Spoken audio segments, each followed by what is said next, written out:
Oh, hey. Hey, calling Chris Anderson. I really don't know where you are. Tonight I'm in Nuremberg. Okay. I'm Nuremberg, calling. Germany. Yes, sorry, yes. I'm As calling opposed Rick to all the other Beyer. Nurembergs, right?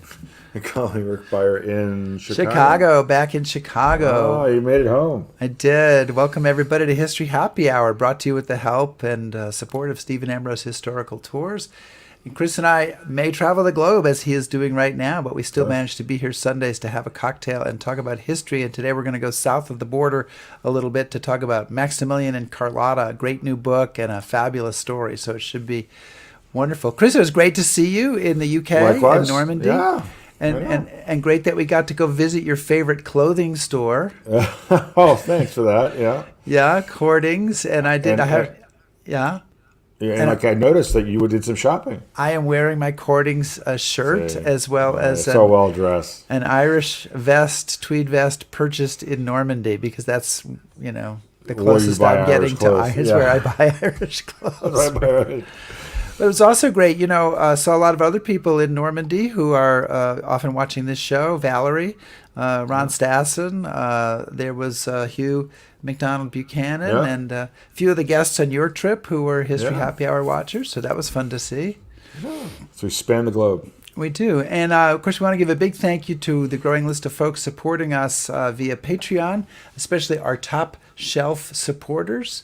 And Absolutely. here they are. And you too can be a top shelf supporter or one of the bottomer shelves by going to www.patreon.com/historyhappyhour. Chris, who we got with us in the audience today? Well, we have Nancy Nylance from Houston and Doreen. Doreen's joining us. Lizzie Borden. Hello, Lizzie. Gene Templin. Tony Coulter. So, Oh, fantastic. So we yeah, have and the audience is starting to come together. And so I think we've delayed long enough, don't you think, that we can I actually get think we around should. to get this thing going? That would be great. Give me a cue. Oh,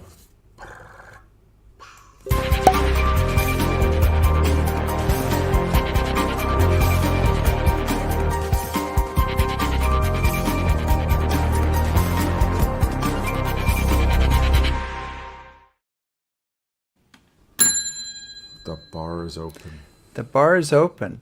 Chris, during the 1860s, as the United States was preoccupied with a little civil war we had going on here, the Emperor of France, Napoleon III, decided to install an Austrian archduke as Emperor of Mexico, backed by the French army. What could go wrong in that scenario? And so began the incredible saga of Maximilian and Carlota, part tragedy, part farce, full of international intrigue and backstabbing that ended up pretty much as a disaster all around, and the whole thing unfolding with the spectacle of a grand opera. A later French president termed the episode a madness without parallel since Don Quixote. And our guest today, Edward Shawcross, is the author of a new book on this tale, The Last Emperor of Mexico, the dramatic story of the Habsburg Archduke who created a kingdom in the New World. And Edward has a PhD from University College London. And this book emerged from 10 years of research that took him to archives in Mexico City, Vienna, Paris, and London. Welcome, Edward Shawcross, to History Happy Hour. Absolute pleasure to be here. Hi. Thank you. Fantastic. Edward's got to be somewhere. It's very early in the morning, so he didn't bring a cocktail. But we are sad to say that we have had private detectives following him all week, and we know that he does occasionally mix cocktails with books. So we've allowed him to skip it tonight for his early start tomorrow morning. That's right. All right, so let's stop the silliness and get to the history. Yeah. Edward, the story of Maximilian and Carlota sometimes rates a few paragraphs in history books here in the U.S. Something or other that happened below the border as the Civil War was ending. Sometimes it doesn't even rate that much. What made you want to dive into this tale? Well, I think it's the sheer kind of drama and scale of it, as you say, and it's a story that in the US, but also in Europe as well, and here in the UK is not that well known, but it should be because it's as you say, a tale on kind of operatic proportions that brings in nation states like France, of course, the Habsburg monarchy, the United States of America, and Mexico, and it plays out this epic struggle of ideas, republics against monarchy, on that grand scale, but also drilling down into these fascinating characters. And as you say, a Habsburg archduke from Austria, backed by the emperor of the French, Napoleon III, and we'll get into who these guys are, in this geopolitical battleground that is Mexico in the 1860s. So it's a fascinating tale. The characters are extraordinary, and hopefully viewers will agree with me when we dive into them. But also, it's really important for the future of Mexico, but not just of Mexico, but also for Latin America, and to some extent the United States. So there's a lot to enjoy. So what, just since, we were talking earlier, and I said that one of the things that I find is that most Americans, myself included, are kind of woefully ignorant about the history of the countries to the north and the south of us. So I wanted to read a quote that I found in your book from a cleric named La Basida, if I pronounced that correctly. But he says, as regards to the century we are part of, the current one, as regards to the century, we are part of the current one, but only chronologically. Mexico shares nothing more with this century than the date. So what does he mean by that? And can you tell us a little bit more about Mexico as this story is starting to unfold? Of course, sure. So that's such a brilliant quote. I love that quote. And the first thing to say is that La Basida, he becomes Archbishop of Mexico. Before that, he's Bishop of Puebla, which is the second city of Mexico. So he's a Catholic, and he is a conservative, and in fact, reactionary probably would be the right word to describe him. And that's why he thinks that Mexico shouldn't be part of the present century. And by the way, that's the 19th century, that he's worried is too modern. But that's a good place to start. Because what on earth is France doing, and what on earth is Habsburg Archduke doing in Mexico? Well, you've got to start in Mexico and understand the Mexican context. So two important things about Mexico that sets it apart from most other Latin American countries in the 19th century. The first is that when it becomes independent not as a republic, a federal republic, but as a monarchy. A guy called Agustin de Iturbide. He's a Spanish royalist officer fighting in Mexico's war of independence against Spain. He switches sides, declares for Mexican independence, and is able to bring together a disparate group of those fighting against Spain by uniting them around a plan. And the plan is simple. Mexico will become independent, but it will be independent as a monarchy, in fact, as an empire. And here, empire doesn't mean it controls territory overseas. It's just a title above king. So an emperor is more important than a king. And it goes to show that, how important Mexicans think of themselves in this stage, and rightly so, given how wealthy it was under the Spanish Empire, that they're going for the top title, right, emperor. Now, Iturbide's plan goes disastrously wrong. His reign is dizzyingly short, and that's because the plan initially said, well, we'll offer the crown to the Spanish royal family. A member of the Spanish royal house will come over here and rule over us, of course, as a Spanish monarch, but Mexico is independent. The Spanish king rejects this out of hand. He wants complete reconquest, tells all of his family, however attractive that gig seems, don't accept it. So Iturbide has a problem. He's declared a monarchy. He has no monarch. His solution is simple. He crowns himself. Within 9 months, wouldn't you all? We would all do that, right? I mean, will you look around and say, who else? Who's the best candidate? I mean, surely it's the man who, and in all seriousness, who led them into independence, defeated the Spanish in various battles, and occupies Mexico City. So he has some claim to the title, but it quickly goes wrong. And as I say, he's run out of Mexico in about 9 months, forced into exile and deposed and abdicates. Comes back in 1824, about 2 years after he's deposed, and thinking he'll be welcomed as a hero. He's not. He's arrested and executed for treason. So what happens after that is Mexico becomes a federal republic, but it's plagued by instability. There is a series of presidents, coups, counter-coups, revolts, and violence is much more important than the ballot box in 19th century Mexican politics. So it's hugely unstable. Now, that does separate it massively from other Latin American republics, which also have problems. But the other thing that sets Mexico apart is its proximity to the United States of America. And there's a famous quote, often attributed to a later Mexican president, where he says, "Poor Mexico, so far from God, so close to the United States."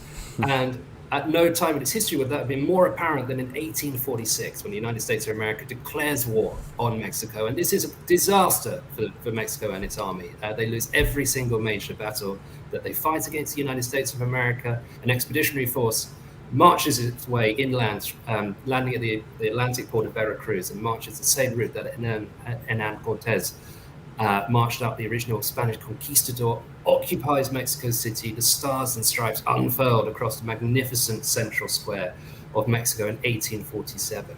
And US troops only leave at an extortionately high price, which is that Mexico has to sign away nearly half of its national territory. So this is today places like California, but also New Mexico, even parts of Wyoming, Arizona, and so on and so forth.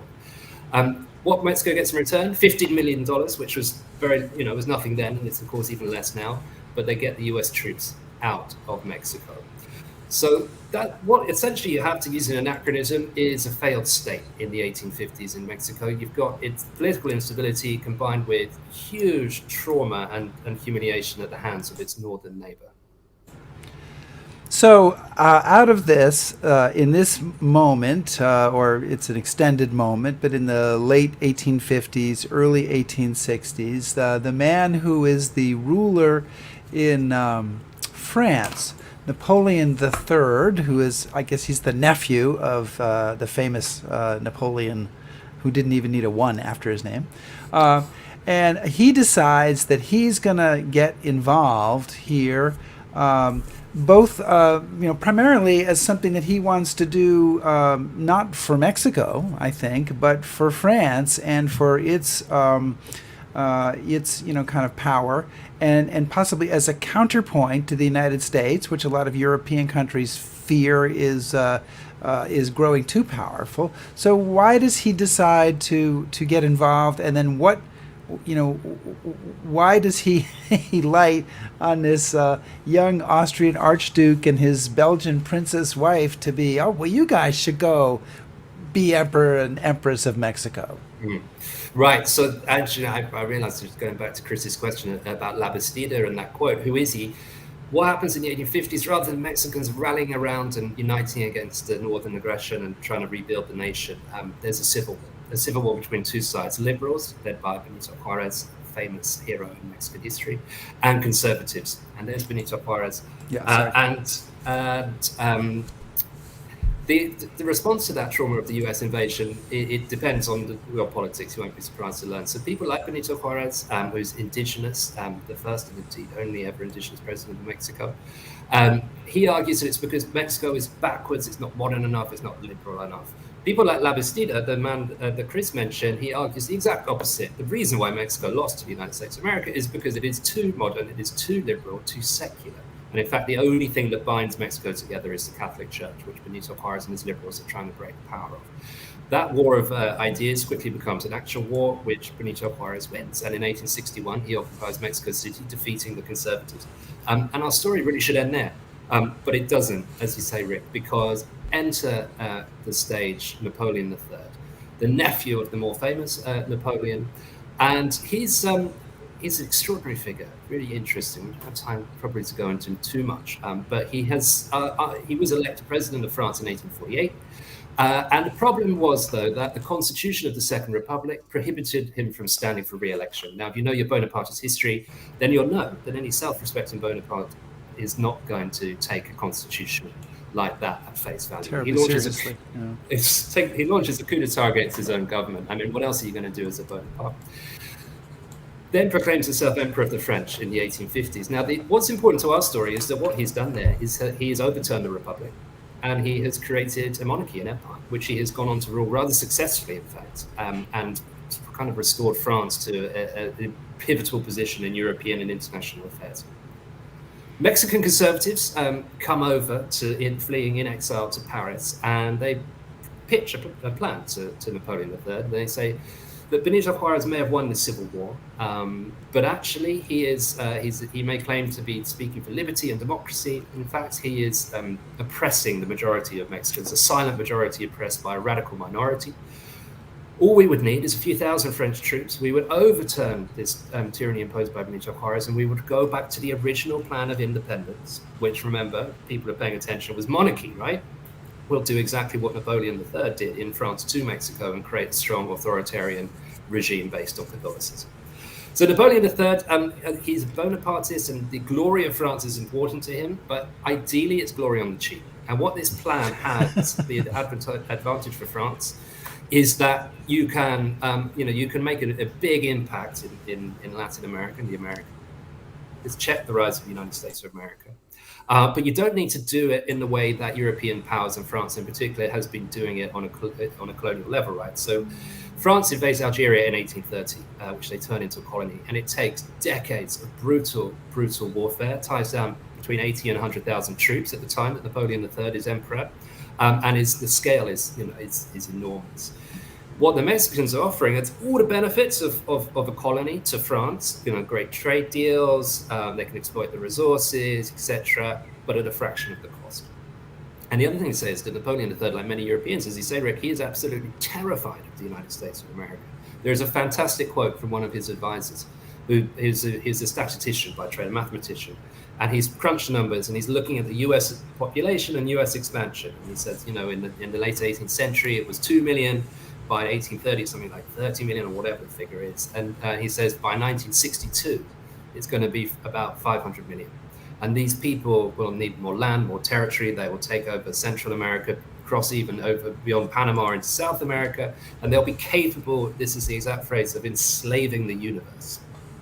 So this is, the United States of America is seen as as the aggressive expansionist power. If France can stop that, check that, and maintain some kind of balance of power so that the United States of America cannot dictate terms to Europe, the great fear of any mid-19th century European statesman, that's another win. So there's lots of reasons for France to get involved. But again, you're presented with that problem, right, that Iturbide had when he proclaimed a monarchy in Mexico. In order to have a monarchy, you need a monarch. And so this is where we get Maximilian. So Edward, could you tell us a bit about Maximilian? Who is he, and what's he like? And boy, why does he take this job? Yeah, I mean, that's a great question. Why does he take this job? Well, actually, that's fairly easy to explain. So he's the younger brother of Franz Joseph. Franz Joseph is the Emperor of Austria, which is the title of his empire, but it's the Habsburg monarchy. So it's actually was an incredibly powerful state, and still is a powerful state in the mid-19th century in the heart of Europe, that stretches down into the Balkans and much further east and towards Russia today. Now, Franz Joseph becomes emperor in 1848, the same year, in fact, that Mexico signs away nearly half of its national territory, and indeed Napoleon III is elected president of France. So it's a seismic year, 1848. Maximilian is incredibly ambitious, but because he's a younger brother, he's 2 years younger than Franz Joseph, he's never going to rule. But he's been brought up with the exact same education as his brother, and he thinks that he is not only destined to rule because of his illustrious Habsburg lineage. Remember, the Habsburgs trace their power right back to the 13th century, unbroken in power for hundreds of years. And Maximilian is absolutely brought up to believe that he is, set apart by destiny. But he has got no place to exercise what he considers his considerable talents. And Franz Joseph is very suspicious of his younger brother because Maximilian is much more outgoing. He's gregarious. He's quite liberal, which is going to be important later on. Whereas Franz Joseph is incredibly rigid, very conservative, and not a man of the people. He's not someone who charms or goes out and meets people and is popular. So what do you do with someone like that? The oldest story in history, or at least the history of royalty, is your younger popular brother, you put it far away from power. Definitely don't give them any meaningful position because they might challenge you. But of course, that just fuels Maximilian's ambition. Now, Maximilian is put on sort of various pointless diplomatic missions to Belgium, for example. No disrespect to Belgium, but not the powerhouse of 19th century Europe. Okay, our Belgian audience is going crazy right now. Yeah. The phones are lighting up here at the headquarters. It punches above its weight, that's for sure. But Belgium only comes into existence as an independent monarchy in 1831. So that's 1 year before Maximilian is born. And so for a man like Maximilian, who's incredibly posh, would be the word we would use today, who traces his lineage back to the 13th century and beyond, having to go and visit a monarchy that was created 1 year before you were born is, it's absurd. It's a joke. And he complains about it massively to his brother. He says, it's a parvenu, it's a joke, that doesn't have a proper court. But one thing does really impress him, and that's this Belgian princess, Princess Charlotte. She's better known to Mexican history as Carlota. But she's important for a number of reasons, but not least because she adds steel. There she is, and they're so young there. She's 17 and he's about 24. This is in 1857, and they're both swept off their feet. She's precociously talented student. She read a huge amount, but she's seen very little, except the interiors of Belgian castles, which I'm sure are lovely, but certainly in the winter probably fairly bleak. Whereas Maximilian had travelled. That's the one thing that he had done as a diplomat and also an officer in the Austrian Navy, and he'd been to Egypt and to the Ottoman Empire and things like that. And so his tales must have been incredibly exciting to Carlota. And so they quite quickly married in 1857. And as I say, she's ferociously ambitious and determined to succeed as well. As a woman in the 19th century, for a meaningful political role, that's got to be through her husband. And Habsburg seems like a good catch. And the King of Belgium, Leopold, quite a canny, wily operator, he agrees to the marriage, but on the proviso that Maximilian is given an important position, an important job in the Austrian Empire by Franz Joseph, to which Franz Joseph agrees. And so Maximilian becomes governor of Lombardy, Venetia, one of the richest parts of the Habsburg monarchy. But it's a poison chalice because it's today part of Italy. And in the mid-19th century, the forces of Italian nationalism are rising. There's very little anyone could have done as an Austrian governor of that province. The Austrian Empire was on its way out in Italy. Maximilian isn't really given any meaningful power. And in fact, he's sacked in 1859 before their sort of chaos ensues, which is obviously incredibly humiliating for Maximilian. So he's been humiliated by his brother. And he begins to sort of live the life of a dilettante. He's underemployed, but his wife thinks that he is destined for greater things, as does he. So when this offer comes in 1861, Emperor of Mexico, you're preaching to the converted, right? Because this is the kind of role that Maximilian has dreamed of and thinks that he's destined for. Right. Do they understand what they're getting into? I mean, and I know it takes them a while to make up their mind. He's not leaping at the opportunity, right? He sets some conditions and stuff. But do they really have an idea of the kind of the turmoil in Mexico and the difficulty of the task that sort of feels like it's this? You use the phrase "poison chalice," the poison chalice that's being handed to them.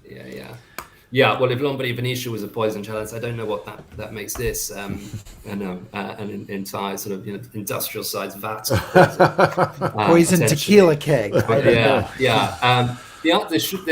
short answer is no. The long answer is that, as you say, it takes them a long time to fully accept the offer and to get to Mexico. And I think it does become clear to them. But in 1861, no, they don't know what they're getting themselves into. Because remember, the offer from the Mexican conservatives to be emperor of Mexico is not something that's in their gift to give. Mexico is a republic. The civil war has been fought and won by Benito Juarez, and he's been elected constitutional president of Mexico in 1861, the very same year that this offer comes in. Now, of course, the Mexican conservatives spin it to Maximilian and Carlota. They say that monarchy is incredibly popular. They rehash all of the things that we've said about Benito Juarez, that he's, in fact, a despot. He's a radical minority, tyranny over a silent majority. But crucially, you've got other powerful backers to this now. Napoleon III, Emperor of the French, spins an incredibly elaborate web to deceive Maximilian and Carlota. Because, as you say, they put conditions on the acceptance. Two conditions. One, that France and Britain must guarantee any future empire. And two, that Maximilian must be called by the people. There should be a popular vote to ratify that this offer is genuine. And Napoleon III, particularly with the British, we don't have time to go into it, but he sends back briefings and misinformation, disinformation, anything but correct information over the British position. And essentially, it's so duplicitous that he manages to convince Maximilian that the British are on board. And even though it does eventually come out that the British in no way, shape, or form going to officially back this empire, it is sort of lingering thought that they will stays with Maximilian. So that gets that on one count. But the offer comes in 1861. He doesn't actually reach Mexico to 1864, and the reason for that is because far from the French army turning up and Mexican monarchists flocking to the flag as the Conservatives promised Napoleon III. What happens is what we might expect to happen when a foreign army turns up at the doorstep. It's not hundreds of thousands of Mexicans rallying to the flag. Well, they do rally to the flag, but they rally to their own flag. Surprising. The flag of Benito Juarez, who, of course, What a shock. is just defeated the Conservatives' civil war. Now, to show you how easy Napoleon III thinks this is going to be, he only sends 6,000 troops, which isn't many. It's for Latin America. There's different scales. It's nothing like the U.S. Civil War, of course, that's raging at the same time. And it's about half of what the U.S. Expeditionary Force was that fought its way up from Veracruz to Mexico City, which is about 12 to 14,000. So it's small numbers, but it's doable. And what Napoleon III thinks he has, which of course the U.S. didn't have, is people in Mexico who will support the French. And it's true, they do, because the Conservatives, they did fight that civil war. They lost it, but they were able to sustain it for 3 years and put significant armies into the field. But they're waiting to see how it goes. And so the French eventually start marching up to Mexico City, and they have to go via Puebla, the second city of Mexico. And there's about 6,000 French troops marching, and they deploy in battle formation outside the walls of this magnificent city, expecting, and you can see it in the background here. This is actually the French army placing it under siege. This is in 1862, on the 5th of May. The French army deploys in front of Puebla and launches wave after wave of assault directly on the two forts guarding the main approach, because they expect the Mexican army to fold and capitulate very easily. This French army, remember, has fought in the Crimean War, and it's defeated the Russians. It actually fought against Austria in 1859 and again been victorious, and of course has been blooded and indeed bloodied in Algeria for decades. That's not what happens. The Mexican army defeats the French. This is an extraordinary moment, and definitely US audience will know of it, because this is Cinco de Mayo. This is what is being celebrated on that day. It is the Mexican army defeating the French. And it's an extraordinary moment in Mexican history, but also in world history, because for a European army to be defeated outside of Europe in the mid-19th century is a very rare phenomenon. Now, there's so many points in this story where it should end, right? Because it should end now when Napoleon III and the Mexican Conservatives realize that the plan is not going to be easy to carry out. But of course, you're dealing with a Bonaparte, and for a Bonaparte, a military defeat is not something that can be countenanced. Napoleon III says the glory and the honor of the French is engaged, and so he sends reinforcements, about 30,000 people. Now, but of course, all of this news is now filtering back to Maximilian and Carlota, and they prevaricate and they procrastinate. And I've gone on very long because I was just trying to answer that question. Do they know what they're getting themselves into? Initially, no, but I think they begin, and they are, they are misled by Mexican conservatives and Napoleon III. But after a while, I think they begin to mislead themselves, because they think they're special. They think they can turn this around. They think that they are destined to rule. But given that, you have this wonderful quote from Queen Victoria, they're going to Mexico, which I cannot understand. And as I read it too, I'm like, I just was trying to get my head around it. And then I thought, well, okay, I live in the 21st century. Are there people then just kind of knocking on the door saying, are you really serious about this? Because this seems kind of wacky.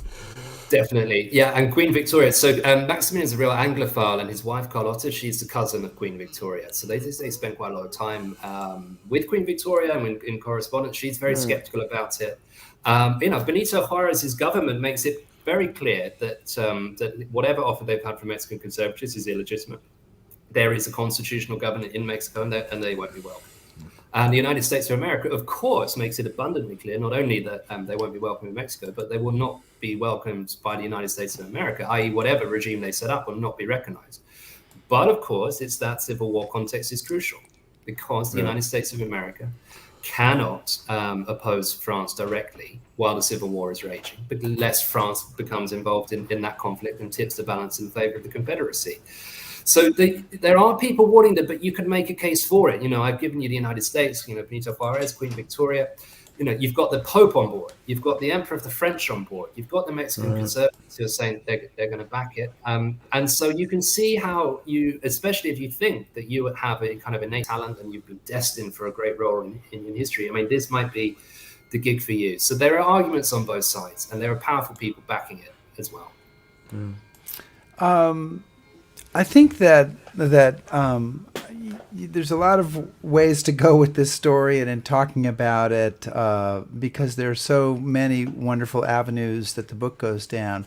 One of the things that I was quite fascinated by is that the story includes three very strong women, two, and we'll talk about one of them later, but two very powerful, strong women.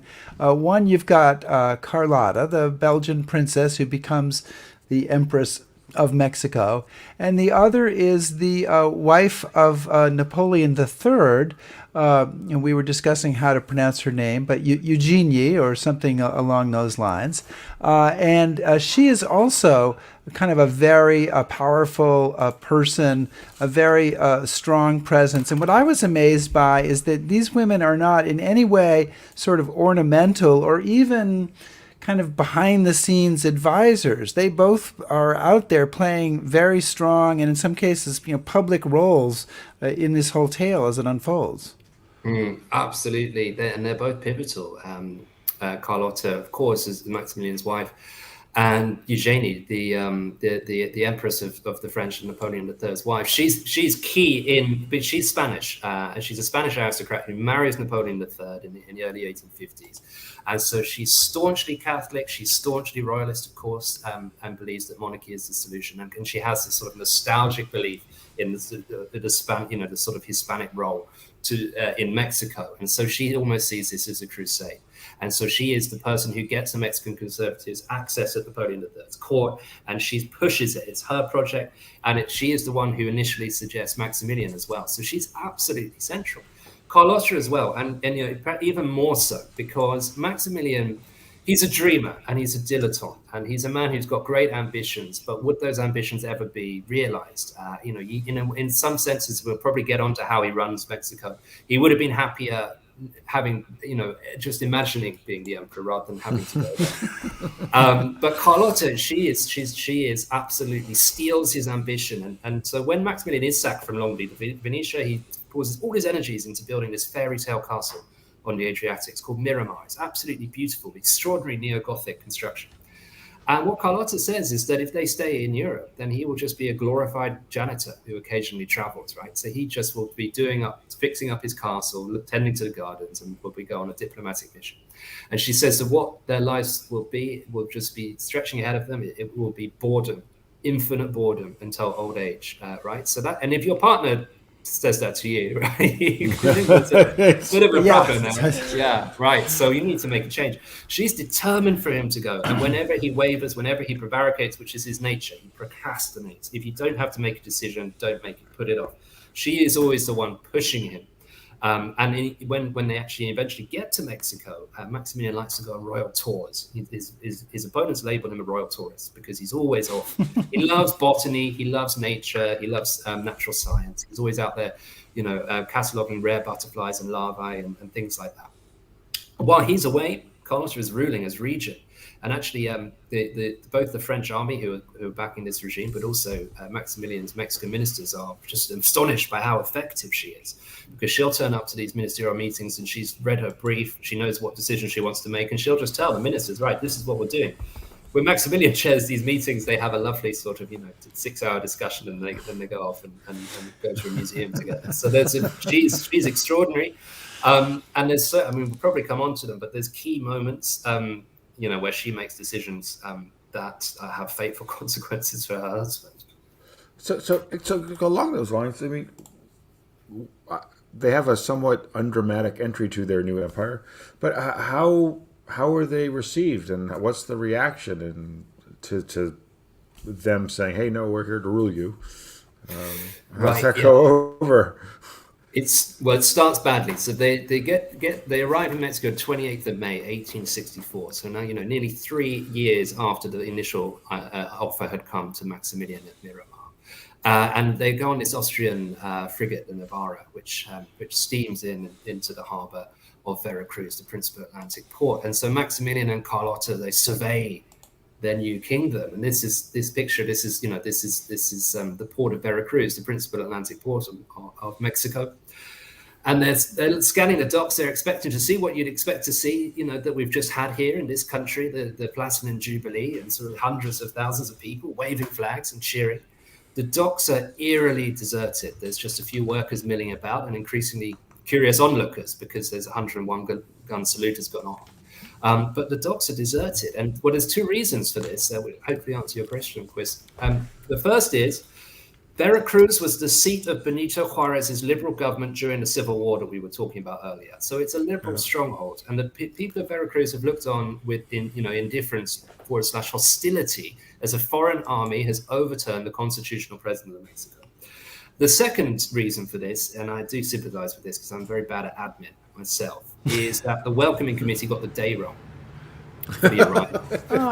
Stuff happens. you can scrape together a crowd normally. I mean, when are you coming? Oh my goodness! Yeah, I mean, it's been 3 years. We just thought you were never coming, right?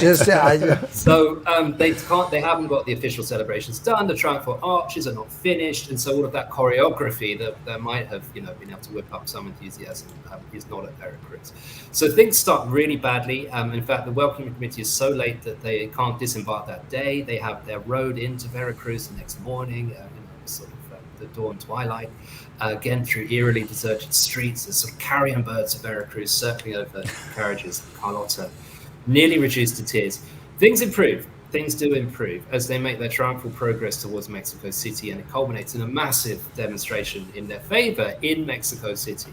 Now, the reason for that is the organized, the welcome committees have got their act together after the first debacle, but secondly, Mexico City, capital, where Benito Juarez had been president, he had abandoned the capital about a year before. He had gone, wandering into the northern vastness of Mexico to escape the French army. So what that means is that, die-hard Juaristas, as Benito Juarez's supporters are known, they've left the capital. And therefore, what you've got left, certainly, at an elite level, are those conservatives or moderates who are willing to back Maximilian and Carlota and get swept up into it. And Maximilian, for all his faults, he procrastinates. He's charismatic. He has a real charisma, and he wins people over. And so, some people who had served with Benito Juarez go on to serve high up in the empire for Maximilian. So it starts atrociously. But once they make their way to Mexico City, the regime seems to be consolidating, or at least there's some support for it amongst Mexican people. There's a lot of contradictions in Maximilian as you write about him. He seems excessively focused on court etiquette and building, the perfect castle for himself. Yeah. But he was also a competent commander of the Navy in Austria. He seems to have some real aspirations for making Mexico a better place. I mean, he seems to be the one character, quite frankly, in the whole book who really seems to care about the people of Mexico. So I'm curious kind of how we should judge him. Should we kind of look askance at him? Should we admire him but feel bad for his naivete? Where do you come down on Maximilian? It's a fantastic question, Rick. I mean, he's so complicated and so full of contradictions, and there are many parts of his character which also a super beard, by the way, which he had the super divided beard, which is awesome. Beard. I mean, that's got to come back, hasn't it? Yeah. He's complicated, I think, is the easy way of saying it. On the one hand, he's absolutely obsessed with etiquette and ritual. And this, of course, comes from his Habsburg lineage, where every single event is choreographed down to the finest, there's the minutest detail. And on the voyage over from Austria to Mexico, instead of immersing himself in the politics and history of his new kingdom, he actually spends most of his time writing a 600-page guide to court etiquette that's going to be followed in Mexico, right? And this details everything from down to who's going to take his hat at what particular moment and in which particular occasion. So it's the detail that's obsessive. But, what the serious point about that is that monarchy is about appearances. And of course, Mexico is not a monarchy. And therefore, in order for these things to exist, they first have to be written down. And, nothing worse than turning up to an official occasion. You don't know who your hat's going to go to. So it's got to be done. So you can criticize him for that, or you can accept that, that is part of monarchy, right? He's also someone who is a liberal. So this is that quote that Chris had, that brilliant quote about the Archbishop Basida, who said Mexico is not part of the 19th century. When Mexican conservatives had called European monarchs to rule over them, they had expected old school, in ultramontane, which means deferring to the Pope, authoritarian government is what they were going to get. Something akin to Spanish colonialism to some extent, right? That's what the really clerical wing of the Conservative Party wanted.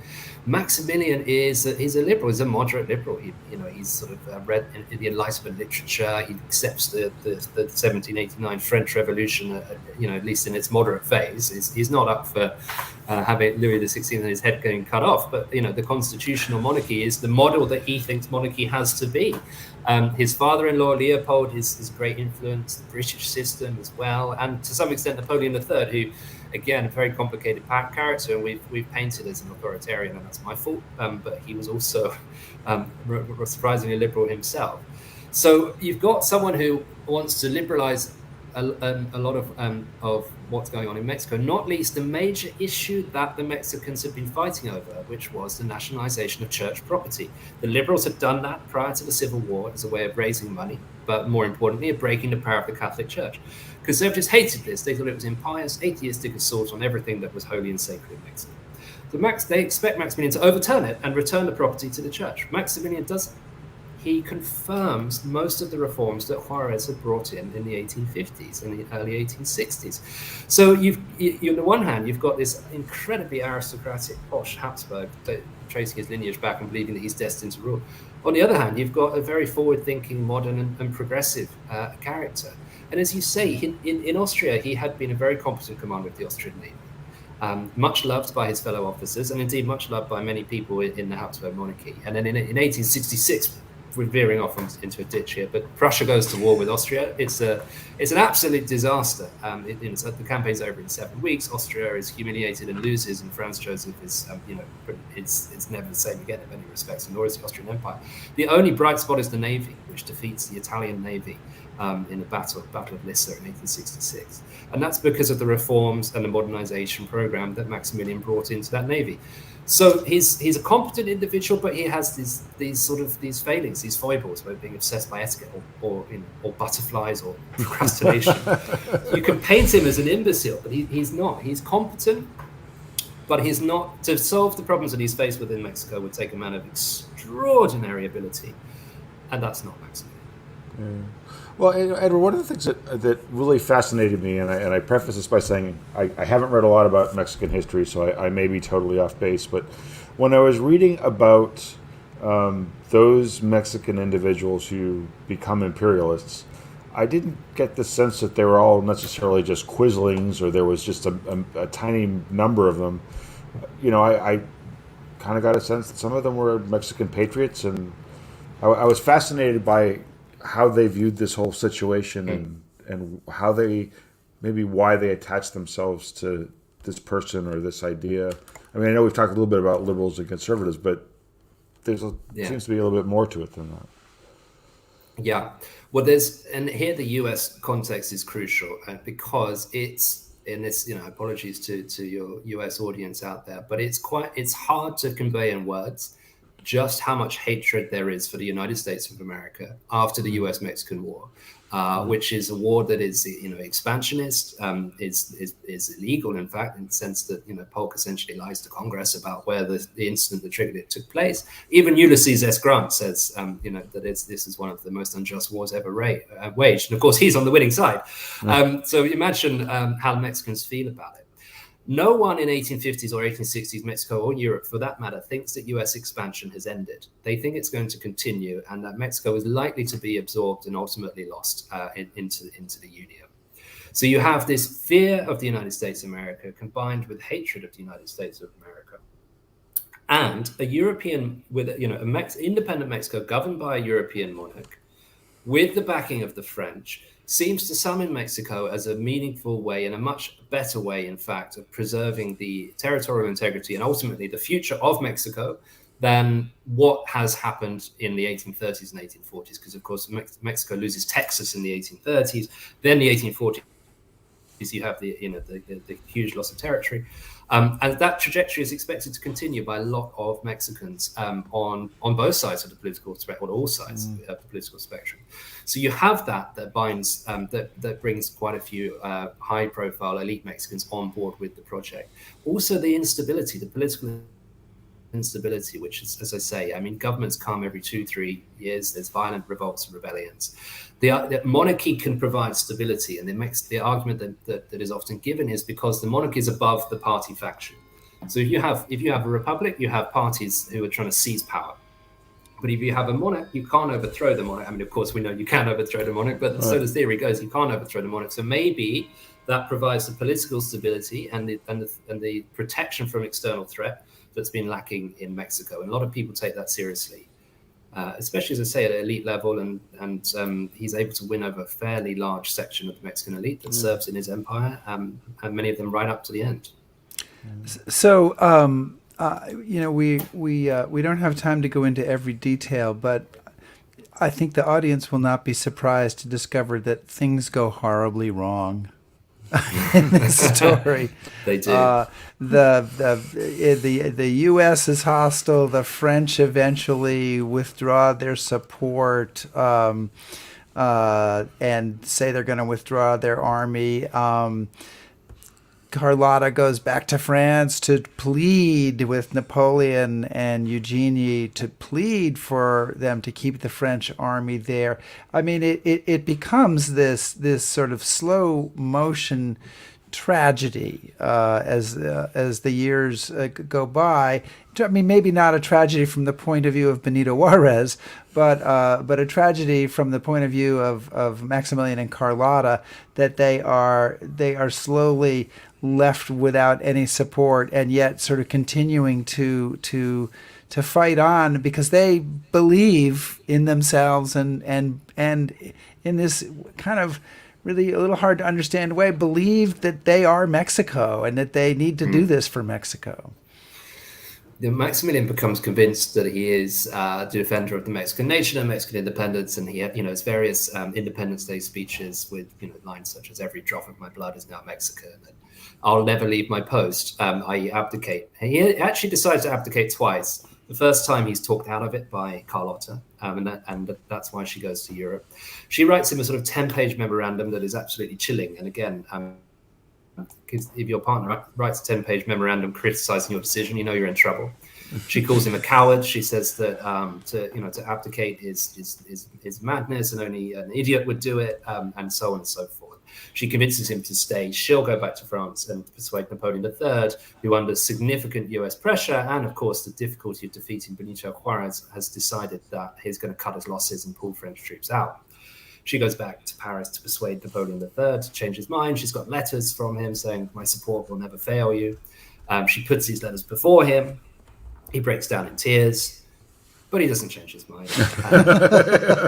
It's been made up for him by his ministers. His policy was never popular in France, either at political level or amongst the French people.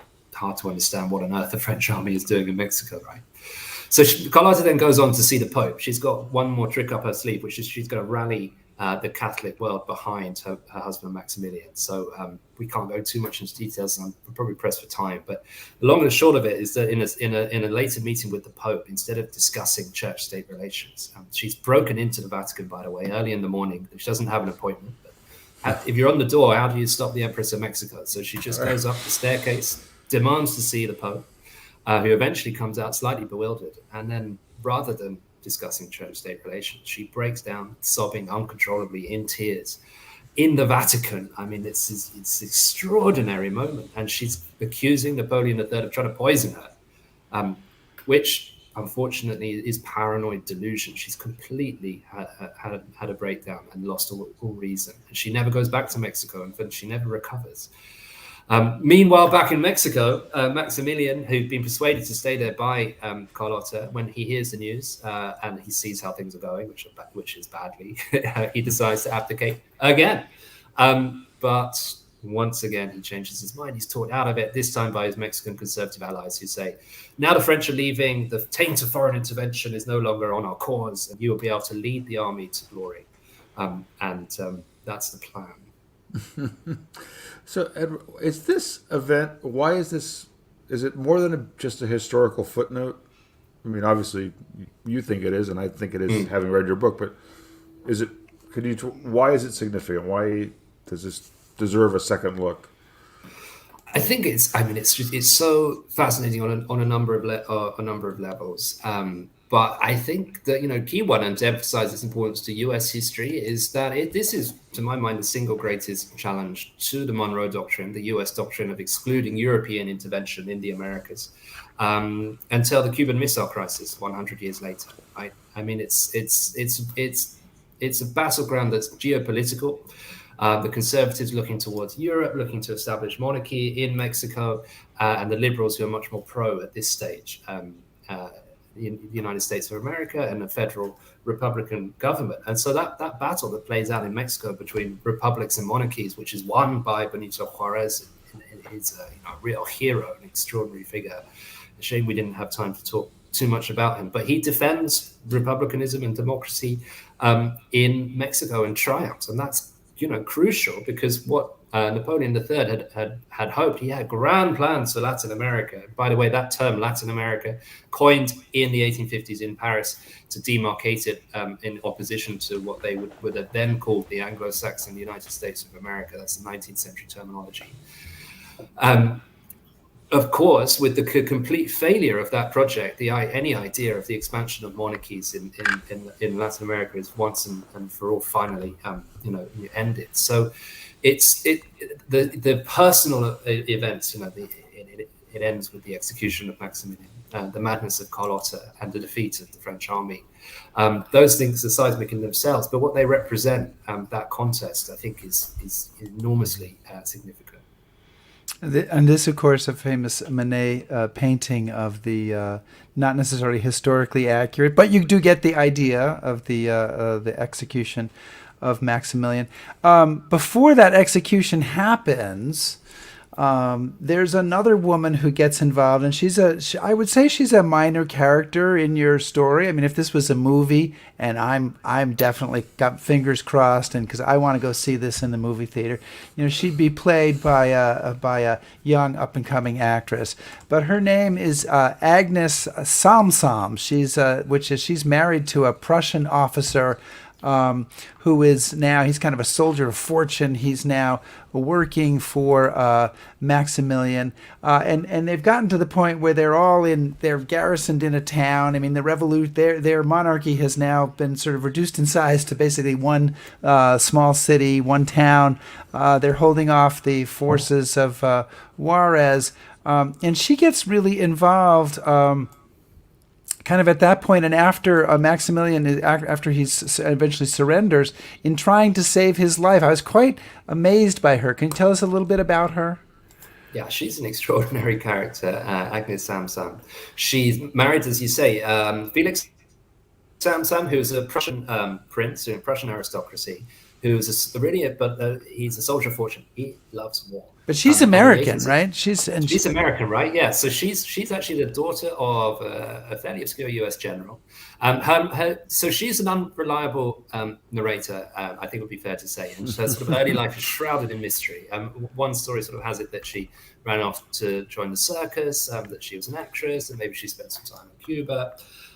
She's mysterious, but she meets Felix at a ball, I believe, given by President Lincoln. So she's moving in fairly illustrious circles. They fall in love, they marry. And Felix Samsam, her husband, he fights for the Union. But when the Civil War comes to an end, he's looking for another war. And conveniently, there's one across the border. He ends up fighting for Maximilian. And he becomes incredibly close with Maximilian, probably his closest friend. Before we see what happens to him. He gets executed. And but Agnes, she's an extraordinary figure. She always travels with Felix, her husband, on where she can on campaign. She's often right in the thick of the action. She works as a nurse as well on the front line. There's so many unbelievable things about this story, and she's absolutely one of them. And the one that always just makes me laugh is that you've got Felix Samsam, you've got Agnes Samsam, so she's sort of a American citizen who marries a Prussian prince, which is odd enough. And this Prussian prince gets involved in pretty much every major conflict that's from 1848 to the mid-1860s. They've got a dog called Jimmy as well. I mean, come on. The dog is called Jimmy. The dog also goes on campaign with both of them and gets into various scrapes. So there's a great spin-off there, Rick, for the dog. We'll talk. I think there's a Netflix series in this, Edward, and let's make it happen. Definitely, and she's absolutely right involved in trying to save Maximilian's life, because, cut a long story short, they're under siege, he's captured, court-martialed, sentenced to death, and she tries to break him out, and also goes to see President Benito Juarez, and sort of begs before him for mercy and a pardon, which Juarez, who is one of the he's made a sterner stuff than that, and it doesn't change his mind, but it's a very dramatic moment. He's got this great quote, right? He says, you probably remember it better than I will. If it was all the kings and queens of England, of Europe making the same plea as you, I couldn't say yes because this is what the Mexican people require, or something along those lines. It's a great quote. Whether he actually said it or not, it's another story. So it's often the case, but I mean, it speaks to a wider truth, which is that Benito Juarez is not interested in how nice a guy Maximilian is. He's making a much wider political point with the execution. And we always focus on Maximilian, but he's executed alongside two of his Mexican generals. And it's because Maximilian has poured gasoline onto this civil conflict in Mexico that Benito Juarez thought he had won in 1861. Maximilian reignites it, and you've got Miguel Miramon and Tomas Mejia, two Mexican generals. And actually, the Manet painting is incorrect. So this is a much more likely reconstruction of what it would have looked like. And you've got Maximilian on the right as rather than in the center as the Manet painting has it. He wasn't wearing a sombrero. People will be disappointed to know. And this is much more realistic, and it shows the sort of extraordinary journey. Remember that Maximilian was born in the Imperial Palace in Vienna in 1832 in incredible luxury and splendor and opulence, and you can see dying in this provincial dusty Mexican hilltop alongside two Mexican generals. What a journey. Absolutely. Well, Edward Shawcross, thank you so much for joining us today to talk about this wonderful story, which we've really just, touched on the high points. This is a terrific book. You should definitely go out and read it. The Last Emperor of Mexico by Edward Shawcross. Thank you so much for coming on and talking to us about Maximilian and Carlota today. No, absolute pleasure. Thank you for having me. And I'm sorry I didn't bring a cocktail. When you work on the screenplay about Princess Samsam, then the next time you will. Okay, thank you so much. Thanks, Edward. Well, that was terrific and fun, and such an interesting story. And absolutely, just really enjoyed that. That was good. Listen, if you watched today's show on YouTube, please subscribe. If you watched it on Facebook, please follow us. You can sign up for our newsletter at our website, historyhappyhour.net. There's all sorts of ways to enjoy our Rick's sartorial choices. And Chris's wit and wisdom. Next week, because the show continues to go on, next week our subject is Watergate. And the 50th anniversary of Watergate is coming up on Friday. There's an excellent new book, a New York Times bestseller, Watergate, A New History by Garrett Graff. And Chris, I have, as you know, because I've told you 9 times, you like this book. I have always been fascinated by Watergate, which I am old enough to remember, and you are not, really. I don't think, if I do the math correctly there. I am, in fact, was one of a generation of young journalists in the late 70s inspired by Woodward and Bernstein. So I'm very excited to plumb the depths of the Watergate scandal with our new guest. And he's got an especially interesting perspective on the man who came to be known as Deep Throat. Mark Felt, the associate FBI director who was Woodward and Bernstein's source and played a larger role in this than really is generally known. So that should be a really interesting conversation next week. Watergate. Looking forward to it. Da-da-dum. And Chris, thank you for joining us. I know how hard it must be when you're on the road, staying up late, Oh, it's good. Taking part in History Happy Hour. Really appreciate it. And I'll see you next week. See you next week from somewhere. Stay safe, everyone.